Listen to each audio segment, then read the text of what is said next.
আপনি কি চাকরি করবেন নাকি ফ্রিল্যান্সিং? ফ্রিল্যান্সিং কি সত্যিই চাকরির বিকল্প হতে পারে? চলুন আজ এই প্রশ্নের উত্তর খোঁজা যাক। চাকরির কিছু সুবিধা রয়েছে, যেমন নির্দিষ্ট বেতন, ক্যারিয়ার গ্রোথের সুযোগ, স্টেবল ইনকাম। তেমনই রয়েছে কিছু অসুবিধাও।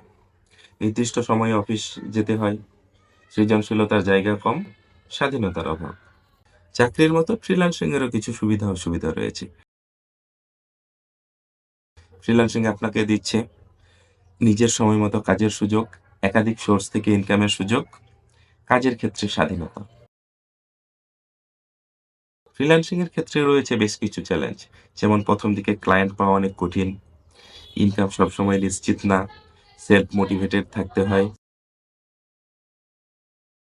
আপনি যদি নিরাপদ ও নির্দিষ্ট ইনকাম চান তাহলে চাকরি ভালো, কিন্তু যদি স্বাধীনভাবে কাজ করতে চান এবং ইনকামের সীমা ছাড়িয়ে যেতে চান, সেক্ষেত্রে ফ্রিল্যান্সিং আপনার জন্য বেস্ট অপশন।